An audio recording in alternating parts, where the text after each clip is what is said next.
अस्सलाम वालेकुम। Ninth class, कैसे हैं बच्चों आप लोग? उम्मीद है कि सब खैर खैरियत से होंगे। बेटा आज हम लोगों ने जो टॉपिक पढ़ना है वो है साइंटिफिक मेथड। इसको स्टार्ट करने से पहले बेटा मैं आपको पहले इसका ओवरव्यू दे देती हूँ। बेटा मिसाल के तौर पर आप लोग अपने गार्डन में जाते हैं, देखते हैं उसमें से कुछ पौधे जो सूरज की डायरेक्ट रोशनी जिन पे पड़ रही होती है उनकी ग्रोथ बहुत अच्छी हो रही होती है, और कुछ पौधे ऐसे हैं जो साए में पड़े हुए हैं, उनकी ग्रोथ अच्छी नहीं हो रही। तो आपके जहन में आता है क्या सूरज की रोशनी की वजह से इनकी ग्रोथ अच्छी हो रही है, या जिन पे सूरज की रोशनी नहीं पड़ रही उनकी ग्रोथ इस वजह से अच्छी नहीं हो रही? तो ये सवाल जो आपके जहन में आया है ये क्या है? ये साइंटिफिक क्वेश्चन आया है, एक साइंटिफिक वर्क आया है। अब यही सवाल जो है साइंसदानों के जहन में भी आ सकता है। तो साइंसदान क्या करते हैं, इस सवाल का जवाब जानने के लिए वो मुख्तलिफ स्टेप्स बना लेते हैं, ठीक है ना, स्पेसिफिक स्टेप्स बना लेते हैं, ख़ास किस्म के स्टेप्स कि हमने पहले ये करना है, फिर उसके बाद ये करना है, फिर उसके बाद ये करना है। तो ये सारे स्टेप्स क्या कहलाते हैं? ये बायोलॉजिकल मेथड्स कहलाते हैं। और इस साइंटिफिक वर्क को करने के लिए जो वो तरीका अपनाते हैं, जो मेथड अपनाते हैं इन स्टेप्स का, उसको साइंटिफिक मेथड कहते हैं। आइए अब हम लोग पढ़ लेते हैं थोड़ा सा। Scientist take specific steps for doing specific work, कि साइंसदानों को साइंटिफिक वर्क करने के लिए स्पेसिफिक स्टेप्स करने की ज़रूरत होती है। और रिसर्च, ठीक है ना, कोई रिसर्च करने के लिए या साइंटिफिक वर्क करने के लिए साइंसदान क्या करते हैं, स्पेसिफिक स्टेप्स बनाते हैं। रिसर्च क्या है? रिसर्च से भी मुराद वही तहकीक है, और साइंटिफिक वर्क से मुराद क्या है? वही आपका जो सवाल जो आपके जहन में आया है, यही सवाल साइंसदानों के जहन में भी आ सकता है। These steps are called the scientific method. ये स्टेप्स जो सारे हैं इसको क्या कहते हैं? इसको कहते हैं साइंटिफिक मेथड कहते हैं, ठीक है। फॉर बायोलॉजिकल रिसर्च, अगर ये रिसर्च कोई बायोलॉजिकल रिसर्च हो रही है तब ये स्टेप्स क्या कहलाएंगे? Then these steps are called biological method, ठीक है बेटा। अगर साइंटिफिक कोई बायोलॉजिकल रिसर्च है तब ये स्टेप्स क्या कहलाएंगे? बायोलॉजिकल मेथड कहलाएंगे। The following steps are involve in scientific method. अब साइंटिफिक मेथड में कौन से स्टेप हैं जो साइंसदान अपनाते हैं, उसके बाद वो जाके रिजल्ट देते हैं? तो वो ये स्टेप्स हैं। नंबर 1 पे है recognition of scientific problem, number 2 पे है ऑब्जर्वेशन, नंबर 3 पे है हाइपोथेसिस, नंबर 4 पे डिडक्शन, और नंबर 5 पे एक्सपेरिमेंट, नंबर 6 पे रिजल्ट, ठीक है। Recognition of a scientific problem, इसका क्या मतलब है? ये है कि आपका जो प्रॉब्लम है, जो आपका सवाल जहन में आया है, ठीक है, उसको आपने पहचानना है, ठीक है। जिस तरह ये सवाल आपके जहन में खुद ब खुद भी आ सकता है, या फिर आपकी क्लास में कोई टीचर भी आपसे ये सवाल कर सकता है। Recognition of a problem, the first step involves identification and definition और a scientific problem, specific issues or phenomena that scientists want to investigate। अब क्या है इसमें पहला स्टेप जो है वो कहता है वो आइडेंटिफिकेशन का है। आइडेंटिफिकेशन से मतलब है कि आपने पहचानना है और अब उसको डिफ़ाइन करना है, ठीक है ना। डिफाइनिंग आ साइंटिफिक प्रॉब्लम, कि जो भी साइंटिफिक प्रॉब्लम है। अब क्या प्रॉब्लम था आपका? हमारा ये प्रॉब्लम था कि जो पौधे सूरज की रोशनी में उनकी ग्रोथ अच्छी हो रही है, जिन पर सूरज की रोशनी नहीं पड़ रही उनकी ग्रोथ अच्छी नहीं हुई। तो ये क्या है? ये हमारा साइंटिफिक प्रॉब्लम है। इसको हमने सबसे पहले पहचानना है, ठीक है, और उसको डिफ़ाइन करना है। स्पेसिफिक इश्यूज़ और फिनोमेना, ठीक है। और साइंटिस्ट क्या करते हैं? इसको चाहते हैं कि इसको इन्वेस्टिगेट करें, इसकी तहकीक करें। ये है हमारा सबसे पहले जो स्टेप है, वो है रिकॉग्निशन ऑफ अ प्रॉब्लम, कि हमारा जो प्रॉब्लम था, जो हमारे जहन में जो बात आई है, उसको हमने पहचानना है। Such problem is either asked by someone or comes in the biologist mind by himself. अब ये जो प्रॉब्लम है, सवाल है, ये किस तरह होगा? या तो आपसे कोई पूछ सकता है, आपका कोई दोस्त पूछ सकता है, आपको कोई टीचर पूछ सकती है, या जो बायोलॉजिस्ट हैं उनके जहन में ये सवाल खुद ब खुद भी आ जाता है, क्योंकि वो हर वक्त चीज़ों को क्या करते हैं? एक्सप्लोर करते रहते हैं। For example, biologists notice that plant in an area are growing taller than usual। वो कहते हैं कि साइंसदानों ने नोट किया एक ख़ास इलाके में पौधे जो हैं वो कुछ पौधों की निस्बत जो है वो बहुत लंबे हैं, कुछ पौधे वहाँ छोटे हैं, कुछ पौधे वहाँ बहुत लंबे हैं। ही डेवलप आ साइंटिफिक प्रॉब्लम, उन्होंने क्या डेवलप किया? एक साइंटिफिक प्रॉब्लम डेवलप किया, क्योंकि उनके जहन में ये सवाल आया ना कि इस इलाके में कुछ पौधों की जो हाइट है वो बहुत ज़्यादा है, टाल है, और कुछ पौधे जो हैं वो शॉर्ट हाइट के हैं। तो ये क्या है? ये साइंटिफिक प्रॉब्लम है।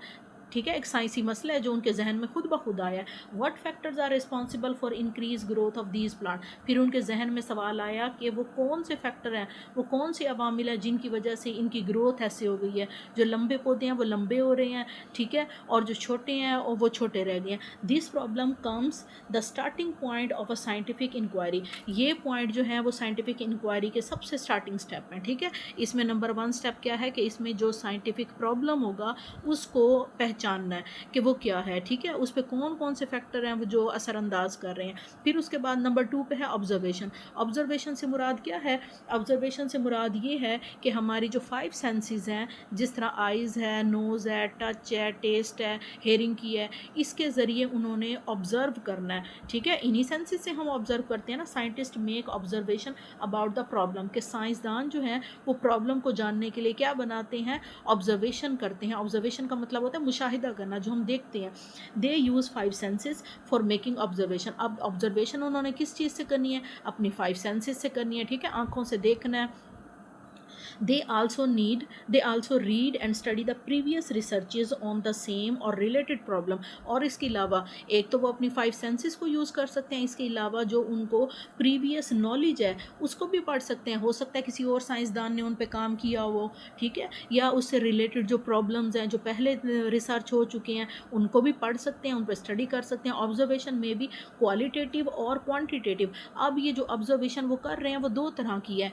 एक ऑब्जर्वेशन है उनके पास क्वालिटेटिव, दूसरी ऑब्जर्वेशन है क्वांटिटेटिव। क्वालिटेटिव ऑब्जर्वेशन में सिर्फ वो क्या करेंगे? उनके मयार को देखेंगे, और क्वांटिटेटिव में उसकी तादाद को। अब मिसाल के तौर पर मैं आपसे कहती हूँ कि वाटर का जो बॉइलिंग पॉइंट है वो उसके फ्रीजिंग पॉइंट से ज़्यादा है, ठीक है, तो ये क्या है? ये आपके पास क्वालिटेटिव ऑब्जर्वेशन है कि मैंने कोई नंबर आपको नहीं बताया, ठीक है, सिर्फ उसकी क्वालिटी। और क्वांटिटेटिव में मैं आपको बता देती हूँ कि वाटर का जो बॉइलिंग पॉइंट है वो 100 डिग्री सेंटीग्रेड है और उसका फ्रीजिंग पॉइंट 0 डिग्री सेंटीग्रेड है। अब मैंने आपको तादाद बता दी है 100 और 0, तो वो क्या होगा? वो क्वांटिटेटिव ऑब्जर्वेशन है। Qualitative observation involves observation that can not measured with number.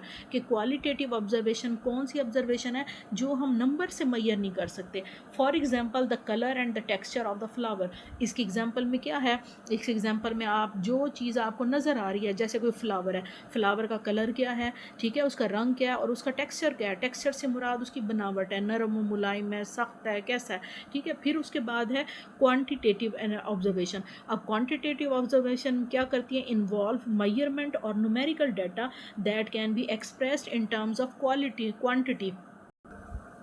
इसमें हम क्या करते हैं? इसमें हम जो है क्वांटिटेटिव ऑब्जर्वेशन में मेजरमेंट करते हैं और न्यूमेरिकल डाटा को देखते हैं। डाटा से मुराद है इंफॉर्मेशन, और न्यूमेरिकल से मुराद है कोई भी नंबर, जैसे 2, 3, 4, यानी कि न्यूमेरिकल डाटा हमारे पास हो, और फिर उसको किस में एक्सप्रेस करते हैं? क्वांटिटी की शक्ल में। जैसे मैंने आपको बताया कि वाटर का बॉइलिंग पॉइंट जो है वो 100 डिग्री सेंटीग्रेड। अब 100 क्या है? ये न्यूमेरिकल है, इसका value, numerical data. For example a number of birds in a tree. अब देखें उसने कितनी सिंपल एग्जांपल दी है। वो कहते हैं कि बर्ड्स पे, सॉरी, ट्री के ऊपर आपने बर्ड्स की तादाद देखनी है, कितने परिंदे बैठे हुए हैं दरख्त पर, 2 हैं, 3 हैं, ये तादाद क्या है? ये उसकी क्वांटिटेटिव ऑब्जर्वेशन है। Quantitative observation are also more accurate than qualitative. Qualitative की निस्बत जो क्वांटिटेटिव ऑब्जर्वेशन है ये ज़्यादा बेहतर है, एक्यूरेट है, क्योंकि उससे आपको तादाद के बारे में पता चल रहा है। Because quantitative observation are invariable, ठीक है ना, क्योंकि क्वांटिटेटिव ऑब्जर्वेशन चेंज नहीं हो सकती। इनका मतलब होता है नॉट वेरिएबल, जो चेंज नहीं हो सकती, मेजरेबल, और हम उसको क्या कर सकते हैं? मेजर कर सकते हैं, ठीक है।